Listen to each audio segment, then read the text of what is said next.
Something tells me that I want to talk about the mind, although I have no idea what to say about it.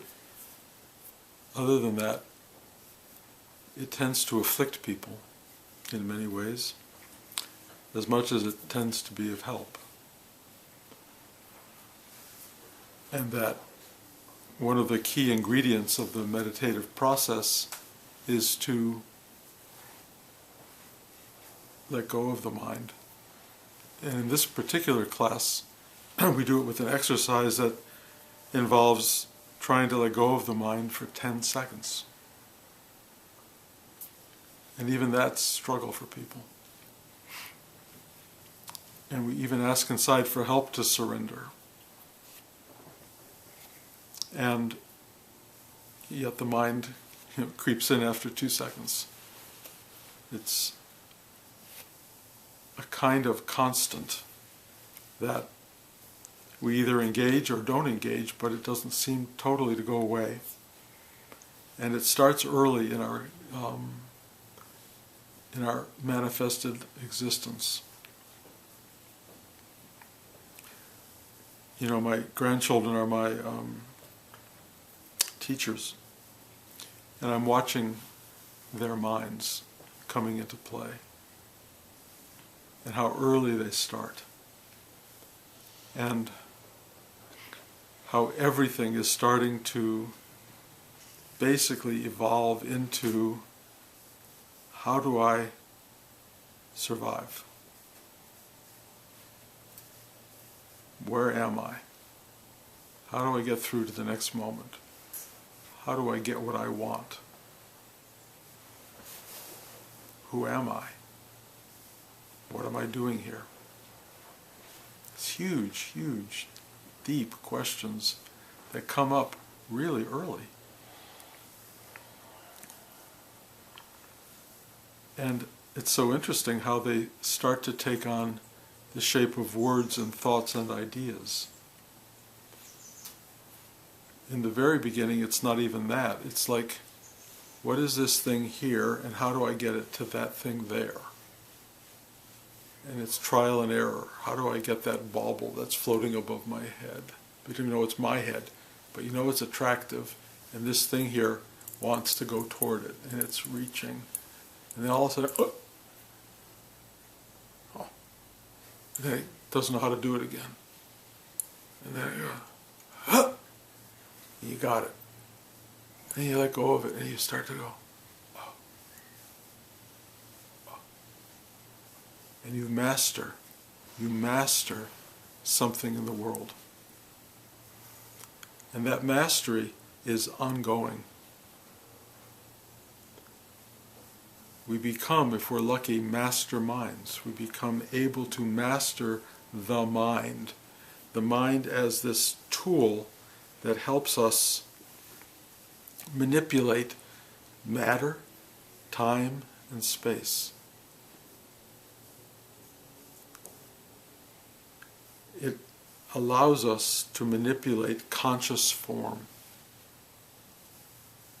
It also allows us to penetrate unconscious form, like ideas, memories,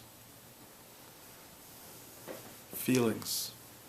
The mind is an exploratory tool. We can watch the mind, or we can engage the mind. The mind often sends out signals that says, engage me. And we all feel them.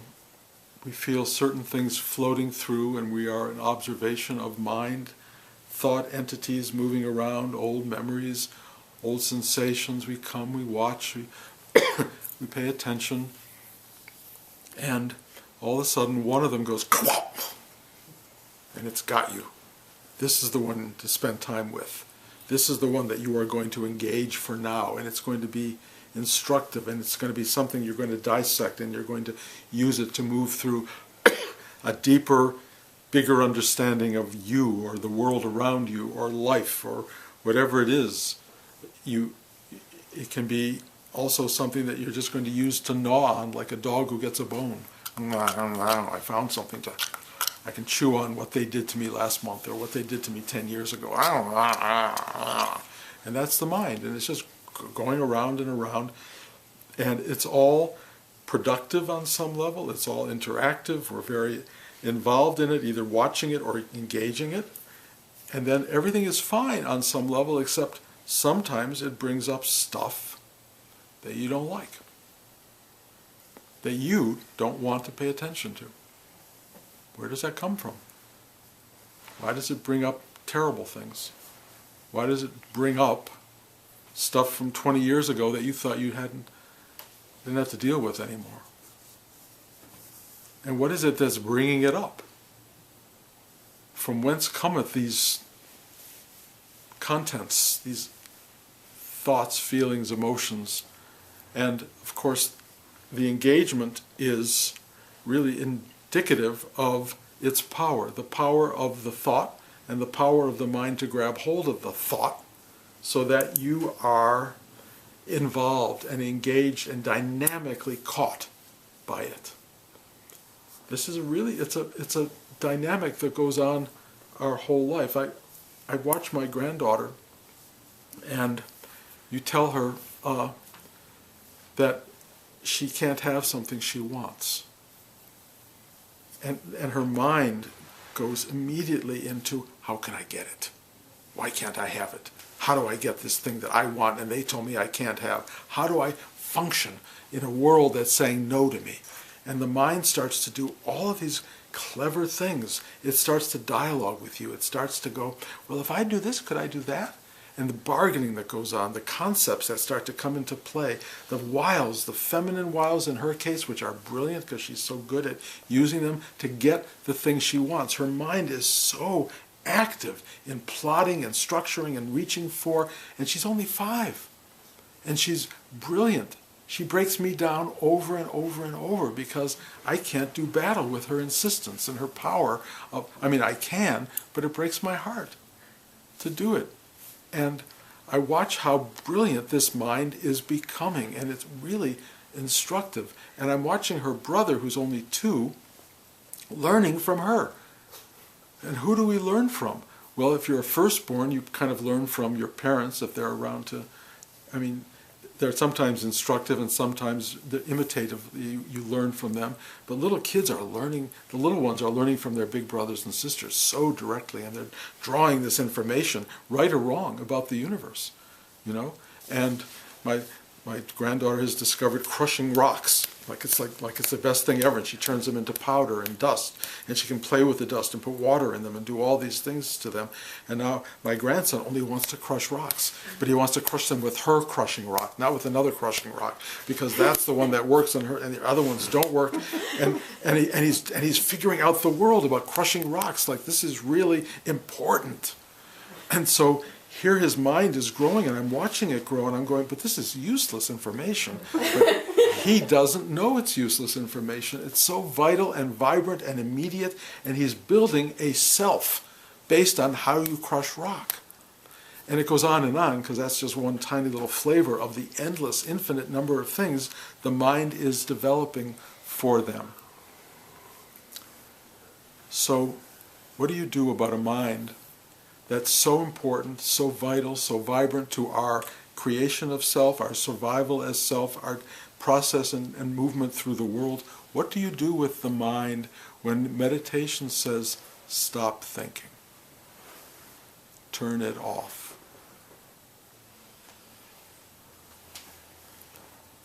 If, like most people, you have never done that,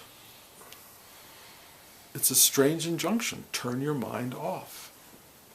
The mind is the thing you've been using day in, day out since you were that big. Figuring it all out, staying alive, keeping it working, not getting eaten by, bears and mosquitoes. How do you figure all of this stuff out? And turning it off will make you deeply unsafe. It's who you are. It's your essence. Thought, mind, noise, constant. The only time most of you turn it off is in deep sleep. And then you're not doing it, it just turns off, or appears to. And then it slowly reawakens with dream states. And those dream states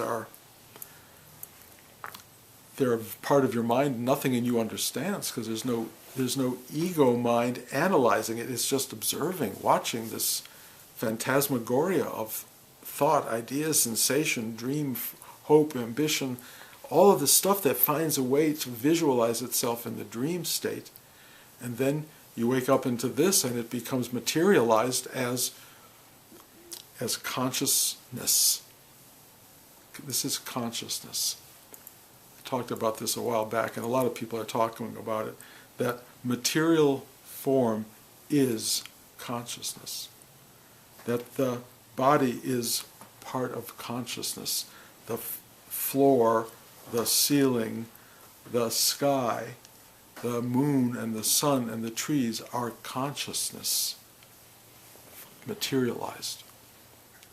And there you are dialoguing with form and matter, and you are locked into an engagement with them. It's part of the human condition. And then we tell you, meditate. Why do we say meditate? Because, in a way, the mind is a prison. The mind locks you into a particular way of interacting with consciousness, with matter, with the world. And the world, as some people have written, is too much with us. How do you escape the confines, the demand, the structure, the ongoing, omnipresent endlessness of your mind's engagement with everything? Well, you simply get quiet. You get little tastes of it when you're in elementary school. I did. And you have what's called daydreaming. Daydreaming was, in a way, one of the best things that ever happened to me. Because I would sit there so bored in school, and my mind would just go off. And I would be aware of it going off, and it would be like dreaming awake.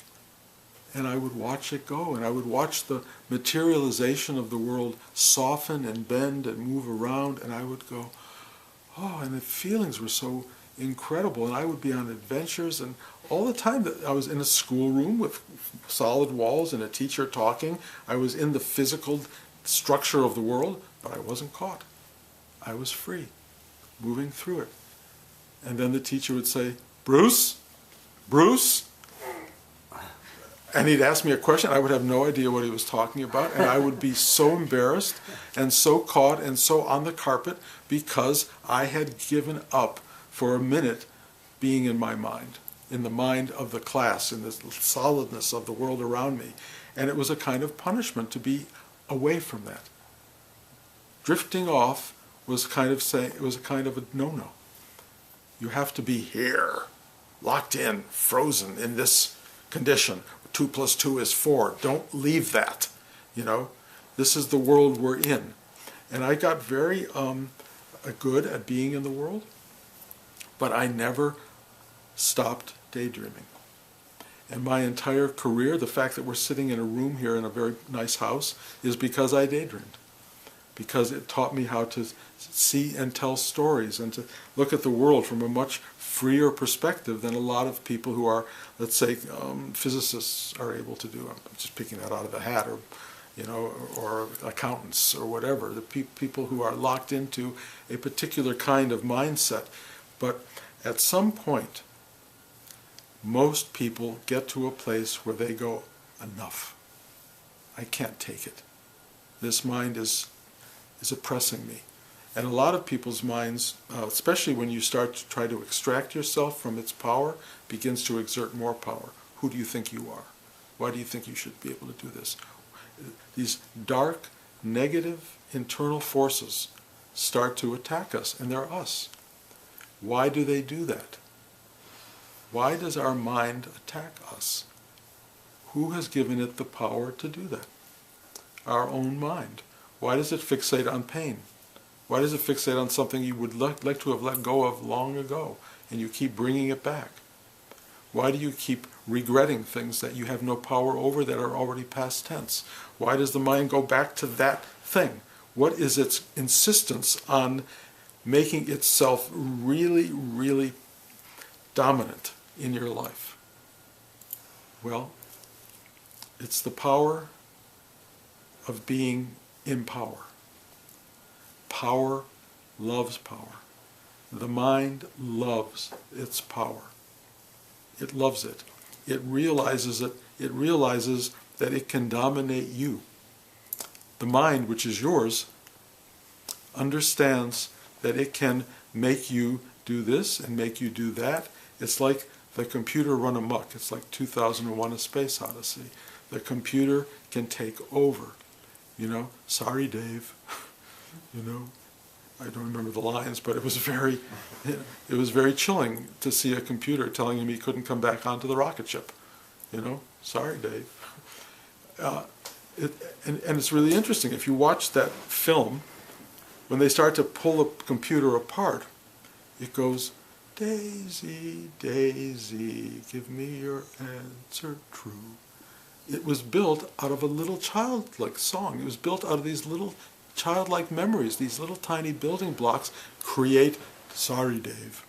It's what our minds do. They go into a control space. They are controlling us for our own good. But of course, it's not our own good. They control us for its own good. The mind has its own purpose, and it has taken over control. How do you break away from that? Well, most of the time you don't want to, because most of the time the mind still does the stuff it's supposed to do. It helps you stop the car when you're supposed to stop the car, and remember to go to the supermarket and pick up milk, and it knows all these things. It keeps all that stuff alive. It's very important and very effective.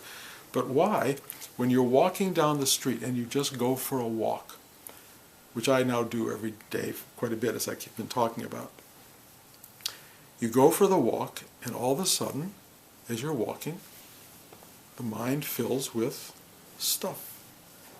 It's all your stuff. It's nobody else's stuff. It's your stuff, and it comes in very loud and clear. And it starts thinking about my cousin Wendy, who died many years ago and who I grew up with. Hello, Wendy.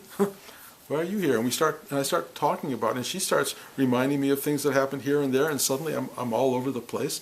And I go, ooh, boy, oh boy, this is like just happening. It's this incredible journey that my cousin Wendy came out of nowhere to deliver. And I go on that trip with her, and then I go, okay, I'm just watching this, and I just watch it. And I'm like, this is very entertaining. It's old stuff. It's old programs playing themselves out there. It's like music playing. And Rudy had a line that was so important. And I need to share it with you, because people tell me every time that they say it's one of the most important things he ever said. He said, let the mind become the radio in the next room. It's just playing. My cousin Wendy's just moving around, and it's fine.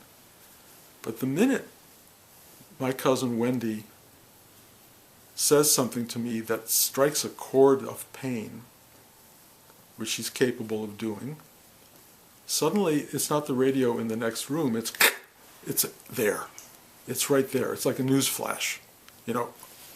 Pay attention, something just happened in the world that you need to know about. And the radio in the next room becomes very, very vibrant. So you engage it. You engage the radio in the next room because it sounds like it's important. I engage the thing that comes up with my cousin Wendy because actually it's like it's like suddenly having somebody stick a splinter in your hand. It hurts. And you got to pull it out. The engagement of thought is an engagement of something familiar and something that you want to go toward and something that wants to be looked at again and again and again and again. And you start to look at these things, and they have an engaging power over which you tend to be powerless. So you, whoever you think you are in many ways a victim of a mind that is in control of driving your life. Meditation is a way of saying, enough. enough. I am not that mind. I am something that precedes mind. I am something deeper than the mind. I am something bigger than the mind. And the only way to find that is to get still, as Rudy would say, for 10 seconds. And when you get into this place in your heart where you can say, please help me to surrender, for 10 seconds, you may actually discover for about 3 or 5 of those seconds that you really suspend your mind. You really are quiet. You really go, huh. And it's funny because those 5 seconds take on an aspect of timelessness. That 5 seconds is no longer 5 seconds, it's like there's no time. And you get really still, and you feel in that stillness something enveloping you, welcoming you, and expansive. It expands. It expands outward, upward, all directions, and it's a kind of stillness. And it's wildly familiar. And it's so comforting. And it's so liberated. It's free of your mind. It just is. And once you start to feel the power of being in that space, when the mind starts to operate from that space, it's really interesting. Because you literally watch thoughts rise up. And you always hear thoughts arise. Literally, they rise up. They come from somewhere below your belly, in a way, somewhere below, and they start to come up toward your brain, and then they go, they lock in, or they just float out, whatever they choose to do, or whatever your computer chooses to do with the thought that has arisen. You can let it come and go. Or what you learn if you're good at meditating is you see a thought forming and you just go, nope, nope. You don't even have to say nope. You just don't grab on. You just watch. And as this thing starts to come up, and it does nothing engages it, nothing moves toward it, it just bursts like a little bubble before it even gets to the brain. You don't have to deal with it. So you sit in a state of meditation, and these little tiny thoughts start to form, and you're just going, you don't even have to do this. You just sit there. The thoughts cannot gain a foothold. There is no thinking. There is no mind. There just is. And you go, it is so relaxing. It is so embracing and allowing. And then if a thought does sneak in and it goes up and it comes to here, you still have the same ability to go, don't engage it. Boom. So it breaks up here. And then you start to have this experience of just being open. You just open. And if thoughts come in, even big ones that normally would catch you, you look at them and go, huh, that's interesting. Huh. And you look at it, you observe it. You just observe it. And all of these things can come up, and you are just the witness of that. You're not in it. You're not caught by it. You're not thrown off course by it. You're just, huh. And then, let's say you're walking down the street and you're not thinking, you're just walking and being, life comes at you. And if there's no you, in a way, to process it, there's just life itself. And you discover, I am life. I am that. You're walking down the street, but the street is really moving through you. And there's a still point in which things are just manifesting. Consciousness is happening. It's arising. And you witness it, and you witness it without interpreting it with the mind, without thinking. It's just direct perception. And the witness of it experiences something that mostly I would call awe. The experience of awe. It's like you're seeing life.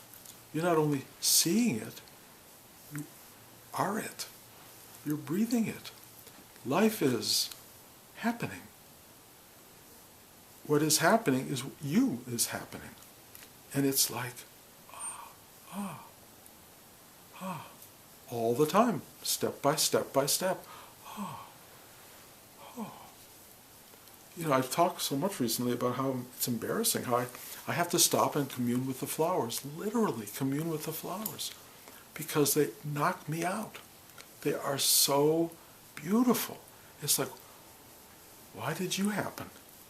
And I can't spend time with the why because I don't know what to make of the answer to that. I don't know if there is an answer. But the fact is, it did happen. This flower right here.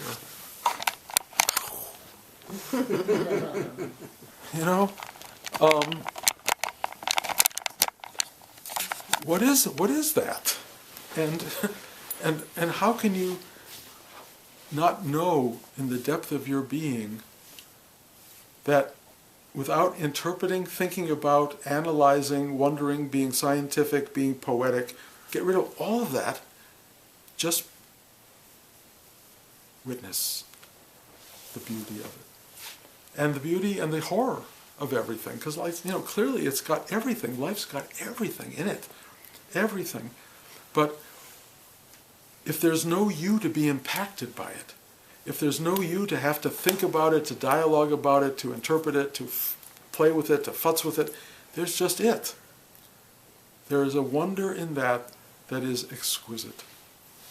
And the meditative process begins the journey of telling you, you are the thing you are witnessing. It allows you this stillness of being, this beauty of being, that frees you from the domination of your own thought processes. And that freedom from that thing which talks to you about you, that reinforces you, that builds you into somebody, that tears you down, that makes you think you're better than or worse than or different than others, whatever that thing is, it says, enough. Enough. You are free of that. You do not need to live in that space. And the power to free yourself is right here inside you. The power that you need to free yourself of your mind is within. The only place it exists is within, and it is reflected outside you. The world is a reflection, but it is not the substance of you. The substance is this inner presence, being, witness, self. And it, at its core, is supremely still, absolutely deep, full and empty, aware and sublimely uninterested, engaged when it wants to be and disengaged when it chooses to be. It is this remarkable, real being that you are. And most people I have met in this lifetime have no idea what I'm talking about. At all. And it's really painful on some level, especially in the mind, to see people, so many people who I'm with, who I dialogue with, not knowing what I'm talking about. People I love. But I am discovering there are ways to talk to people, even those who are very closed, by bringing an enormous amount of simple presence to the dialogue and being with them in a way that allows that presence to overwhelm their mind. You can just be with people in such a way that oneness occurs. You can be of service to people who are blind to their own capacity for strength and power and awakening. Most people I know are suffering day to day in one way or another. And that suffering is endemic, and it goes on, and they recreate it and they build it into the system. All I would like to do is say, no, you don't have to do it. It's your mind that's doing it. It's your mind that's causing all of this. But nobody can hear. People can't hear. Why? Because they only hear it with their mind, and the mind will not allow it to enter. The mind will not allow that truth to come in, because it knows it will be in trouble if it in some ways decides to let in the truth of its own sort of culpability in your suffering. So, how do you get there? Well, if you have enough suffering, if you have enough real suffering, you go into a place that is what we will call deep suffering. The word deep is the most defining and important aspect, because deep takes you beyond the norm of active thought and takes you into something that is profoundly inward. Because it's the only place that you can survive. We all know terrible things happen to people. And when those things happen, you either, forgive me for repeating this week by week, but you go to drink or drugs or sex or whatever it is you go to distract yourself from that suffering. But if it's big enough, there's nowhere to go that will help you but deep. And that place that is deep is very close to the center of you. And it's one of the journeys that begins to teach you that you can actually free yourself of your mind activity, of your own self-punishment. You can actually go to a place that cares about you and protects you. That's one way. Mystical experience, where suddenly the outer world just turns into something other than you imagined. Suddenly you're outside the envelope. You're outside of time and space for a moment or a timeless moment. And you go, oh, what was that? That's the beginning of a journey, the mystical moment. Something that starts to take you inward and starts to tell you there's something else.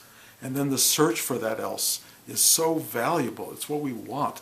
That search takes us deep into our heart chakra usually, or into the meditative space of not thinking, or of mindfulness, they call it. You know, it's really mindlessness in a way. But you go into this place and you start to build a structure of emptiness.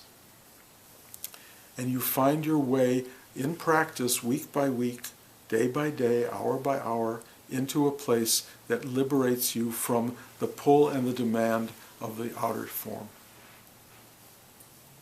Liberation. It lightens the burden, it enlightens you, it wakes you up.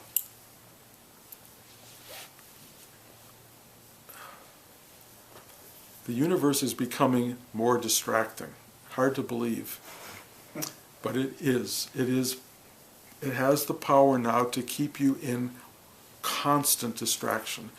And all you have to do is look at your iPhone, turn on the TV, turn on the radio, answer the phone, go on the internet. I mean, it goes on and on and on and on and on. You can binge watch, hours and hours of television over a weekend.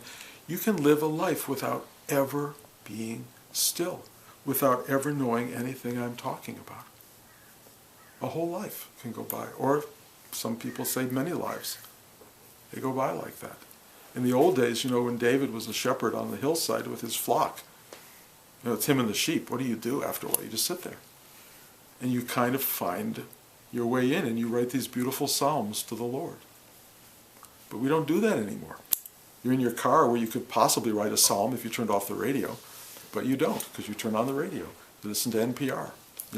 News, so much stuff. And it keeps coming at you, and it's so engaging, and it engages you, and you engage it, because you're culpable, guys. You engage it as much as it engages you, and it's like, all day long. And some of you can't even, me included at times, can't even sleep, because there's stuff going on. So I get up, sometimes like last night in the middle of the night, I just get up and I go, whoof, I just sit. Because my mind, like yours, likes to do its dance. And it likes to do it whenever it wants to do it, which can be 4 in the morning or whatever. So I just sit up and I go, okay. And I get really quiet and still, and I prepare myself again for a deeper stillness, and I go back to sleep. Some people can't do that. They take God knows what, all these pills. And they have no technique, they have no skill, they have no ability to do anything with their mind. So most people are imprisoned in their mind, and the mind is the jailer, and the mind is the guard. It's everything. The human mind is terrible, and thinking, which we do all day long, is the force that binds us into the mind and keeps us locked in ourselves, in our ego mind, in our survival self, in our little helpless entity that thinks the mind is going to help it. That's our life, guys. That's what it's about. That's what we do. The mind is, Rudy called it the slayer of the soul. So, until you have enlightenment, until you walk down the street and your mind pops open and frees you, until you awaken out of God knows what act of grace, what can you do? Well, this is the sales pitch. Sit down once a day for half an hour and get quiet. Half an hour a day, don't think. Or, more precisely, for 10 seconds within that half hour, don't think. And watch what that does to you. Watch the power that it gives you. Watch the capacity that it gives you. It will change your life. It will change your life. I will tell you, any of you who have meditated long enough know that half the time you sit down, the mind is worse than it ever has been. Ever. Because once you try to leave it behind, it's going to do everything to get you off balance, because it wants to reassert itself. So if you're really going to be meditating, find force in it. Find the force of, I am going to sit and be quiet, or I am going to ask for help, to surrender to stillness, to nothingness, to emptiness, to openness, to love, whatever it is. Let the mind go for 10 seconds. In time you will win. You know, we have a particular practice here which really facilitates all this. We do an eyes open meditation, which is unusual but has unbelievable power. It will really give you a taste for a good part of the hour that you sit of what that feels like.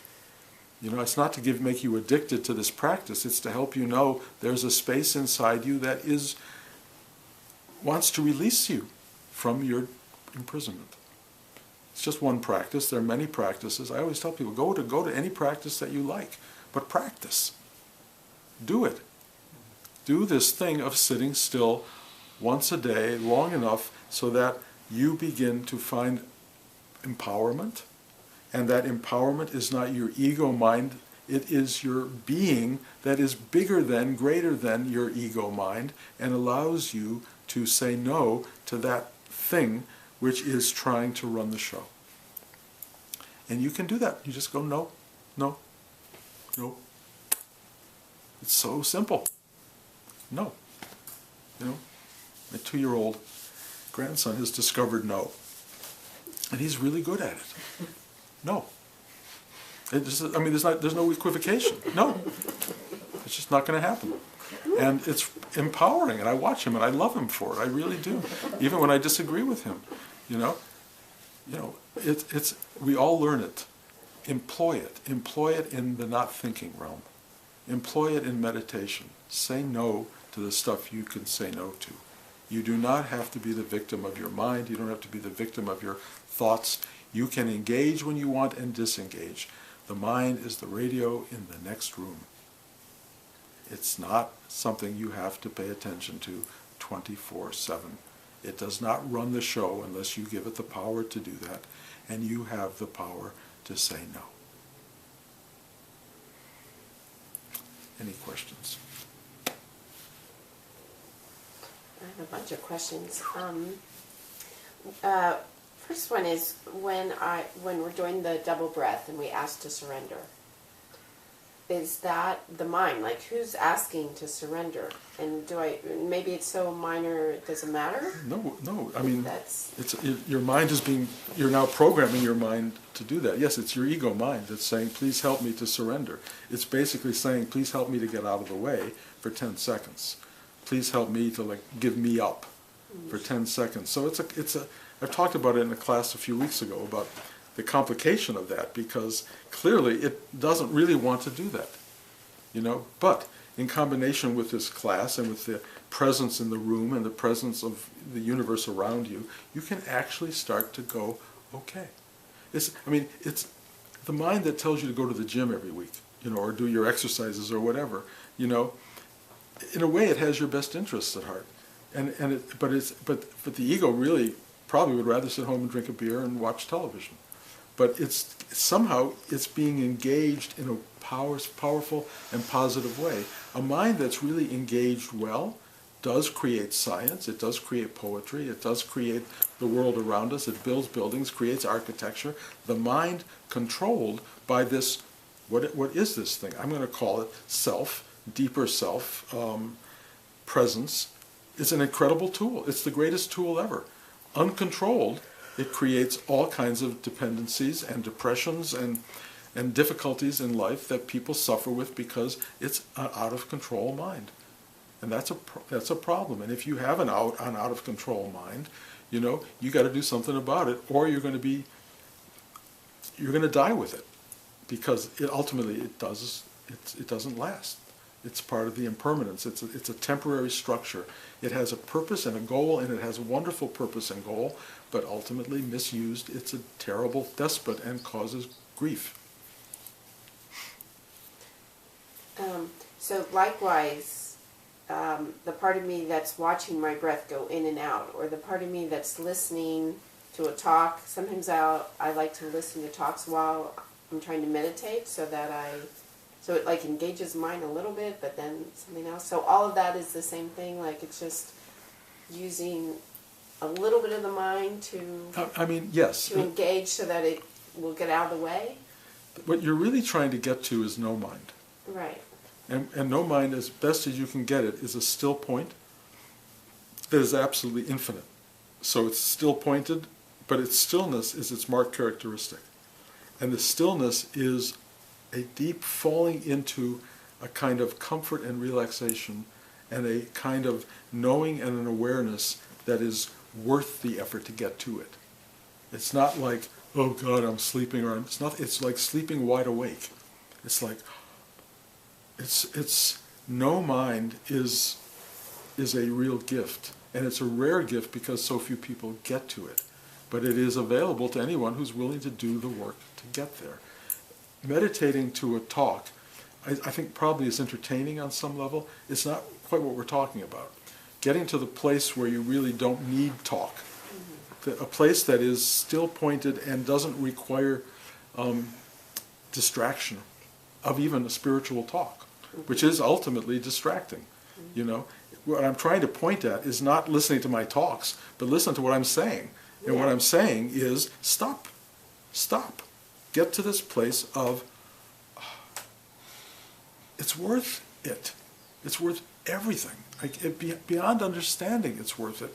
And yet, the human mind is not programmed to really want to go there. So it takes something inside us to lead us to that knowledge and to lead us to that practice.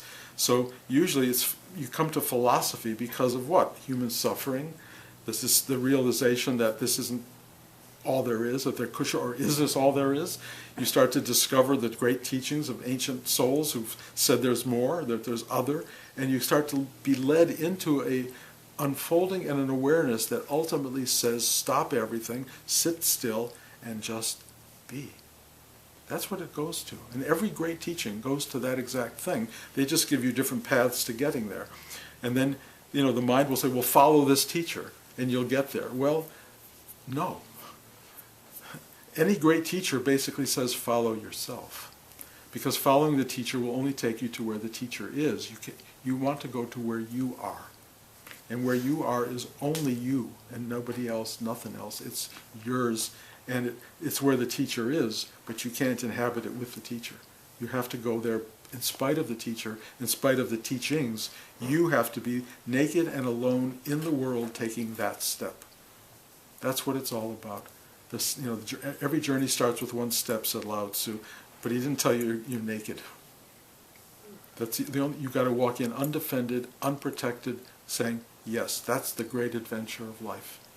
That's how you have to go through it. And if you try to go through it with a knowledge base, a wisdom base, that's fine, but at some point you got to let it go. You just have to let it go. I've talked about this, but in Dante, when he's in Paradiso, he's being led into the inferno and through the inferno and through forgetting the names of the different books, but ultimately you have to let go of the reason that leads you. You have to let go of mind reason. The only way to enter paradise is without mind. Period. Truly, every great teaching will tell you that. And every great teacher will tell you, get rid of me. Let go of me. And probably the best teachers get out of they stop teaching maybe. Lao Tzu did. I'm tempted every day to let go of teaching because I'm saying the same thing repeatedly. But at the same time, like I said before, this thing wants to be spoken, and as long as it seems to want to come out, it's going to get spoken. And when you guys get tired of it enough, one of two things will happen. You won't show up, or you'll get there, which would make me happy.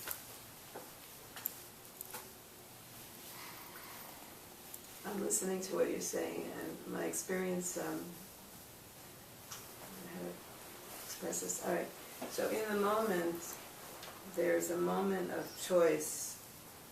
If I'm aware that I can be quiet, drop into silence, or I can go with my usual tape of the mind. I don't know if it has an element of courage to take that step, but I know it needs vigilance. Or practice.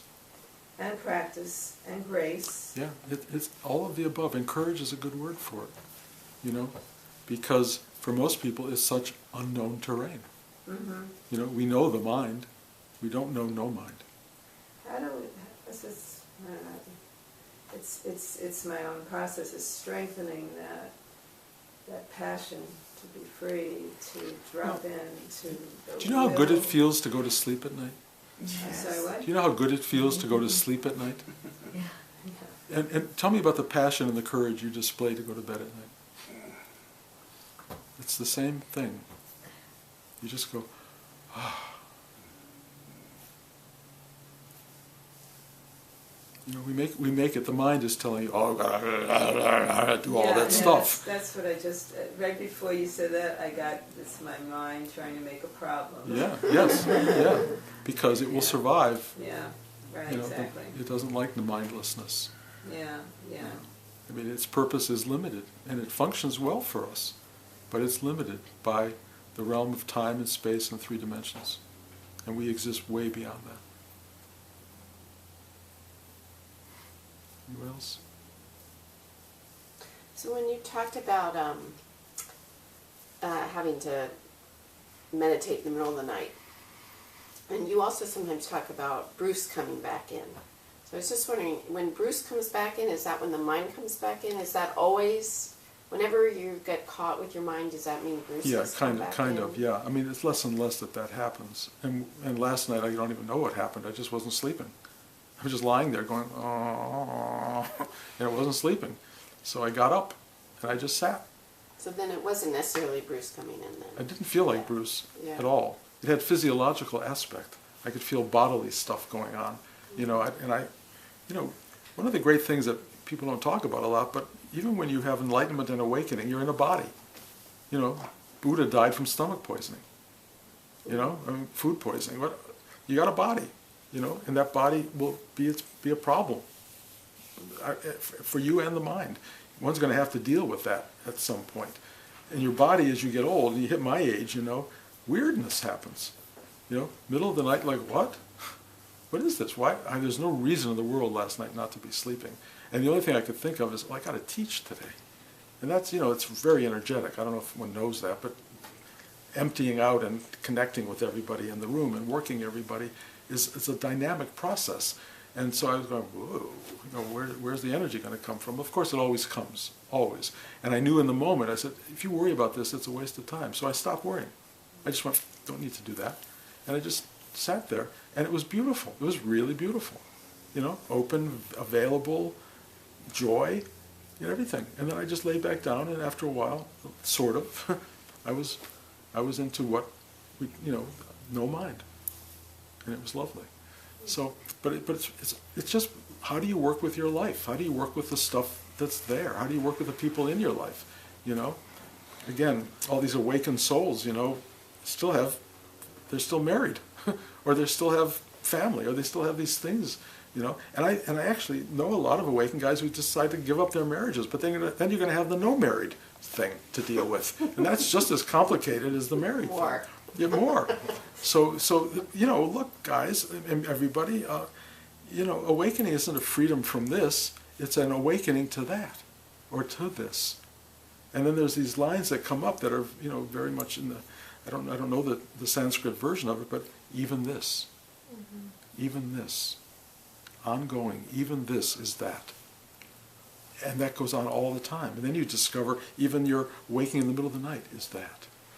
Even bruising, if you want to call it that, is that. It's all part of it. And what's so amazing is you start to trust that it's so big, so wise, so infinitely brilliant, that it always brings the right thing into play at the right moment.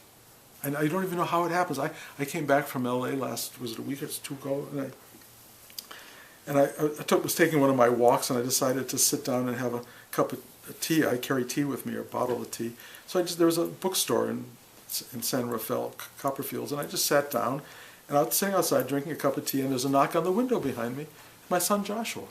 I hadn't seen him in 2 weeks. Why is he sitting right behind me, knocking on the window?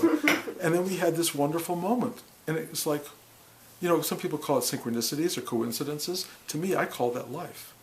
That's how it works.